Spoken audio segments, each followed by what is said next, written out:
আসসালামু আলাইকুম বন্ধুরা, আশা করি সকলে ভালো আছেন। আজকের ভিডিওতে আমরা আপনাদের সাথে শেয়ার করব কিভাবে আপনারা এনসিসি ব্যাংকের এনসিসি অলওয়েজ এফটি রেজিস্ট্রেশন প্রক্রিয়া কমপ্লিট করবেন। যাদের এনসিসি ব্যাংকের অ্যাকাউন্ট আছে তারা চাইলেই এনসিসি ব্যাংকের এনসিসি অলওয়েজ এফটি রেজিস্ট্রেশন প্রক্রিয়া কমপ্লিট করে এনসিসি ব্যাংকের সকল সার্ভিস এবং ফ্যাসিলিটি গ্রহণ করতে পারবেন। ইতিপূর্বে আমরা এনসিসি ব্যাংকের অ্যাকাউন্ট কিভাবে ঘরে বসে ওপেন করতে হয়, ওপেন করার পর যাদের এনসিসি ব্যাংকে আমার এই ভিডিও দেখে অ্যাকাউন্ট ওপেন করেছেন কিংবা আগে থেকে যাদের এনসিসি ব্যাংকের অ্যাকাউন্ট আছেন তারা চাইলেই প্লে স্টোর থেকে অ্যাপসটি ডাউনলোড করে রেজিস্ট্রেশন প্রক্রিয়া কমপ্লিট করে খুব সহজে এটি ব্যবহার করতে পারবেন। তো কিভাবে ব্যবহার করবেন সেটা আমরা আপনাদেরকে দেখাবো। ভিডিওটি শুরু করার আগে আপনি যদি আমার চ্যানেলে নতুন দর্শক হয়ে থাকেন প্লিজ দয়া করে আমার চ্যানেলটি এখনই সাবস্ক্রাইব করে রাখুন এবং পাশে থাকার যে বেল বাটনটি আছে সেটি অন করে দিন, তাহলে নতুন নতুন ভিডিওগুলো সবার আগে পেয়ে যাবেন। তো আমরা আপনাদেরকে দেখাতে চলছি কিভাবে আপনারা ঘরে বসেই এনসিসি ব্যাংকের এনসিসি অলওয়েজ এফটি রেজিস্ট্রেশন প্রক্রিয়া কমপ্লিট করবেন। প্রথমে আপনারা প্লে স্টোর থেকে এনসিসি ব্যাংকের এনসিসি অলওয়েজ এফটি ডাউনলোড করে নেবেন। ডাউনলোড করার পর আপনারা যখন অ্যাপসে ওপেন করবেন, ওপেন করার পর আপনাদের সামনে ঠিক এরকম একটা ইন্টারফেস আসবে। আসার পর আপনারা এখান থেকে দেখতে পাবেন রেজিস্টার, এই অপশনে আপনাদেরকে প্রথমে ক্লিক করতে হবে। ক্লিক করার পর আপনাকে এখানে একটা মোবাইল নাম্বার দিতে হবে। আপনি লক্ষ্য করবেন অ্যাকাউন্ট ওপেন করার সময় যে মোবাইল নাম্বারটা দিয়েছেন সেই মোবাইল নাম্বার ঠিক সেই মোবাইল নাম্বারটা দিবেন। অন্য কোনো মোবাইল নাম্বার দিলে আপনার অ্যাকাউন্ট অ্যাড করতে পারবেন না এই অ্যাপসের মাধ্যমে। তা আমরা আমাদের মোবাইল নাম্বারটা দিয়ে ভেরিফাই অপশনে ক্লিক করব। ভেরিফাই অপশনে ক্লিক করার পর আপনার যে নাম্বার আপনি এখানে দিয়েছেন সেই নাম্বারে একটা ওটিপি যাবে 4 সংখ্যার। ওটিপিটা আসতে একটু লেট হতে পারে, যদি লেট হয় তাহলে এখানে রিসেন্ট ওটিপির মধ্যে ক্লিক করতে পারেন। আমার অলরেডি ওটিপিটা চলে এসেছে, এখন আমি ওটিপিটা এখানে বসিয়ে দিব। ওটিপিটা বসানোর পর এখান থেকে নিচের দিকে ভেরিফাই অপশনে ক্লিক করতে হবে। ভেরিফাই অপশনে ক্লিক করার পর এখানে এই পেজ আপনাকে নিয়ে আসবে। এখানে দেখাচ্ছে complete your ইকুয়াইসি process in just a few sample step. তো এখানে আপনাকে বলা হচ্ছে যে আপনাকে প্রাথমিক অবস্থায় ইকুয়াইসি কমপ্লিট করতে হবে। যদি আপনার এই ব্যাংকে অ্যাকাউন্ট থাকে তাহলে অবশ্যই আপনাকে ইকুয়াইসি আপডেট করে আপনার এখানে এনআইডির তথ্য লাগবে এবং আপনার অ্যাকাউন্ট ইনফরমেশনের তথ্য লাগবে এবং আপনার একটা সেলফ ছবি লাগবে। তা আপনি যদি এগ্রি হয়ে থাকেন, যদি অ্যাপসটি ব্যবহার করতে চান তাহলে অবশ্যই নিচের দিকে স্টার অপশনে ক্লিক করতে হবে। ক্লিক করার পর আপনাকে এই পেজে নিয়ে আসবে। এখানে প্রথমে আসছে আপনার এনআইডির ফ্রন্ট সাইড, তারপরে নিচে আসছে ব্যাক সাইড।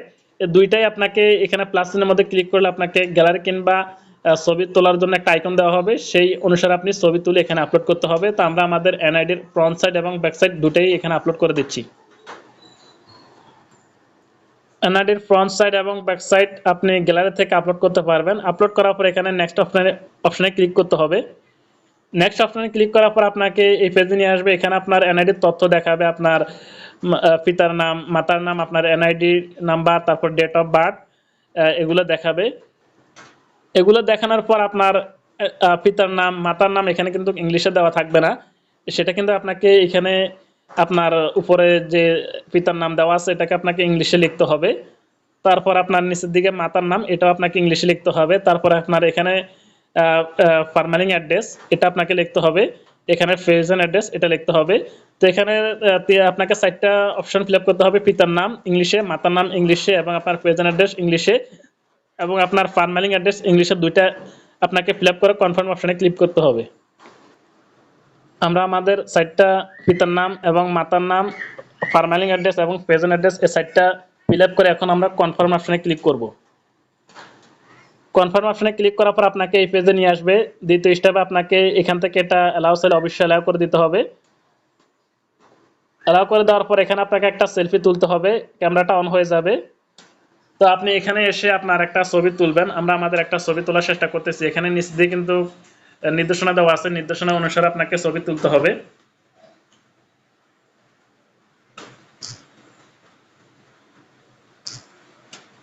তো এখানে ডান দিকে বাঁ দিকে সব দিকে আপনাকে ফেস করতে হবে, চোখের পলক ফেলতে হবে, এটা নির্দেশনা অনুযায়ী আপনাকে ছবি তুলতে হবে।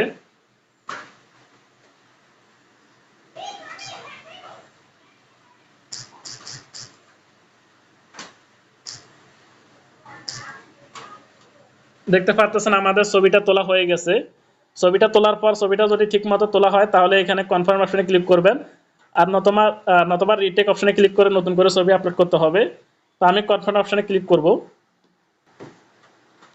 এটা আপনার ডিভিশন কোন বিভাগ, তারপর আপনার ডিস্ট্রিক্ট কোন জেলার মধ্যে আছেন, তারপর আপনার থানা, এরপর আপনার পোস্ট কোড, তারপর আপনার সাথে তারা কোন অ্যাড্রেসে যোগাযোগ করবে সেটা আপনাকে এখানে অবশ্যই তুলতে হবে। এখানে আপনাকে সেই অ্যাড্রেস তুলতে হবে। তারপর আপনার জেন্ডার, আপনি কি করেন, তারপর আপনার সোর্স অফ ইনকাম এবং মান্থলি ইনকাম কত, এই সব কিছু আপনাকে ফিল আপ করতে হবে। আমি আবারও বলতেছি, প্রথমে আছে আপনার ডিভিশন বিভাগ, তারপর আপনার ডিস্ট্রিক্ট দ্বিতীয় অপশনে, একটু ভালোভাবে লক্ষ্য করবেন তাহলে আপনার জন্য ইজি হয়ে যাবে।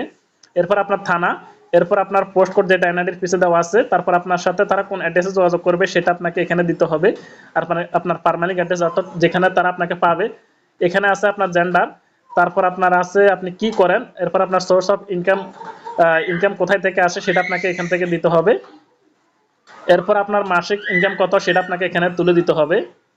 তো এগুলা ফিল আপ করে আপনাকে কন্টিনিউ অপশনে ক্লিক করতে হবে।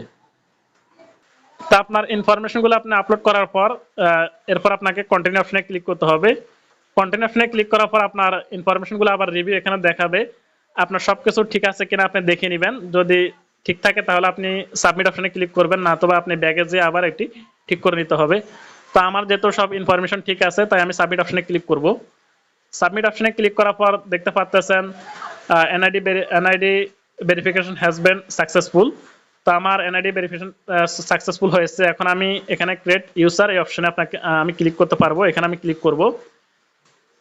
ক্লিক করার পর আমাকে এই পেজে নিয়ে আসবে। আসার পর এখানে আপনাকে একটা ইউজার আইডি দিতে হবে, তারপর এখানে একটা নিকনেম, এরপর এখানে পাসওয়ার্ড, আবার পাসওয়ার্ডটা এখানে যে পাসওয়ার্ডটা দিবেন এখানে ঠিক সেম পাসওয়ার্ডটা দিবেন। পাসওয়ার্ড কিভাবে দিবেন সেটার কিন্তু নির্দেশনাগুলো এখানে দেওয়া আছে, আমরা কিন্তু এখানে দেখাতে পারতেছি না ইউটিউবের নিয়ম অনুসারে। এখানে দেখালে আমাদের কিন্তু ভিডিওটা তারা রিমুভ করে দেয়। তো আমরা প্রথমে একটা ইউজার আইডি এবং একটা নিকনেম দিব, তারপর এখানে একটা পাসওয়ার্ড, আবার এখানে সেম পাসওয়ার্ডটা দিয়ে ক্রিয়েটের মধ্যে ক্লিক করব।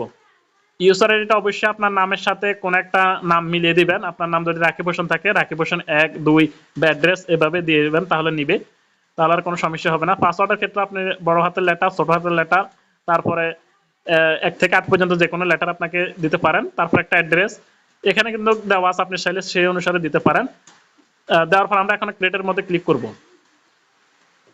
ক্রিয়েটের মধ্যে ক্লিক করার পর দেখতে পাচ্ছেন আমাদের এটা সাকসেসফুল হয়েছে। এখন আমরা চাইলে এটাকে এখান থেকে ফিঙ্গারপ্রিন্ট কিংবা পিনের মাধ্যমে এটা আমরা করতে পারবো, লগ ইন করতে পারবো। আমাদের একটা SMS দেওয়া হয়েছে, আর আমরা চাইলে এটা স্কিপ করে দিতে পারি। আমরা আপাতত এটা নিচ্ছি না, আমরা স্কিপ করে দিচ্ছি। দেওয়ার পর এখন আমাদের দেখতে পাচ্ছেন কনজুলেশন, আমাদের এটা সাকসেসফুল হয়েছে ইন্টারনেট ব্যাংকিং। এখন আমরা চাইলে এখানে লগ ইন অপশনে ক্লিক করে একটু আগে যে আমরা ইউজার আইডি এবং যে পাসওয়ার্ডটা দিয়েছি সেটা দিয়ে আমরা এখন এটা লগ ইন করতে পারবো। তো আমরা আমাদের ইউজার আইডি এবং পাসওয়ার্ডটা দিয়ে লগ ইন করবো।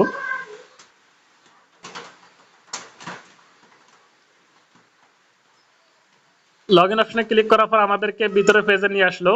তো এখন আপনি চাইলে এখানে আপনার অ্যাকাউন্টটা অ্যাড করতে পারেন। তো এখানে বলা হচ্ছে যে ট্যাগ ইউর অ্যাকাউন্ট, আমরা এটা আপাতত এখন অ্যাড করতেছি না, এটা আমরা পরেতে অ্যাড করব। এখান থেকে আপনি আপনার অ্যাকাউন্টটা অ্যাড করতে পারবেন। এখানে যদি আপনি মোর অপশনে ক্লিক করেন, অ্যাকাউন্টের মধ্যে যদি ক্লিক করেন আপনার অ্যাকাউন্ট নাম্বারটা দিয়ে, এরপর আপনি পাসওয়ার্ডের মধ্যে ক্লিক করলে আপনার কাছে একটা ওয়ান টাইম পাসওয়ার্ড আসবে, সেটা দিয়ে আপনি সাবমিট করলে আপনার অ্যাকাউন্টে অ্যাড হয়ে যাবে। এরপর থেকে আপনি চাইলেই এনসিসি ব্যাংকের যে সার্ভিসগুলো আছে সেগুলো আপনি চাইলে খুব সহজে এখান থেকে গ্রহণ করতে পারবেন। এখানে ফান্ড ট্রান্সফার আসে, আপনার এনসিসি ব্যাংকের এক ব্যাংক থেকে অন্য ব্যাংকে ফান্ড ট্রান্সফার, তারপর এনসিসি ব্যাংক থেকে আদার ব্যাংক, তারপর আপনার বিকাশ নগদে ফান্ড ট্রান্সফার করতে পারবেন। তো পরবর্তীতে আমরা ভিডিওতে দেখাবো কিভাবে ফান্ড ট্রান্সফার করতে হয়, সেটা নিয়ে আমরা একটা ভিডিও তৈরি করব। আজকের ভিডিও পর্যন্তই। যদি আপনার জন্য হেল্পফুল হয়ে থাকে তাহলে অবশ্যই লাইক করবেন, আপনার মতামত জানাবেন। সবাই ভালো থাকবেন, সুস্থ থাকবেন। আল্লাহ হাফেজ।